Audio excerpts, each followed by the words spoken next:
লা লিগায় দুর্দান্ত জয় পেয়েছে বর্তমান চ্যাম্পিয়ন রিয়াল মাদ্রিদ। সেভিয়াকে 4-2 গোলে হারিয়েছে লস ব্লাসকোরা। এই জয়ে বার্সেলোনাকে পেছনে ফেলে পয়েন্ট টেবিলের দ্বিতীয় স্থানে উঠে এসেছে রিয়াল। শুধু তাই নয়, শীর্ষে থাকা অ্যাথলেটিকো মাদ্রিদের সঙ্গেও পয়েন্ট ব্যবধান কমিয়ে এনেছে কার্লো আনচেলত্তির শিষ্যরা। রোববার ঘরের মাঠ সান্তিয়াগো বার্নাব্যুতে ম্যাচের 10 মিনিটে এগিয়ে যায় রিয়াল। রদ্রিগোর বাড়ানো বলটি বক্সের সামনে পেয়েই ডান পায়ে জোরালো শট বল জালে জড়ান কিলিয়ান এমবাপ্পে। 20 মিনিটের মাথায় ব্যবধান দ্বিগুণ করেন ফেদেরিকো ভালভার্দে।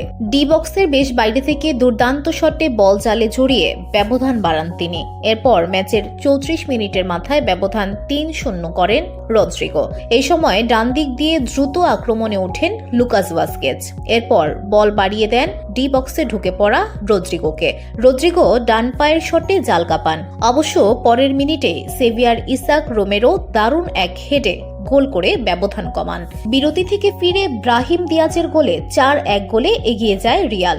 ম্যাচের শেষ মুহূর্তে আরও একটি গোল শোধ দেয় সেভিয়া।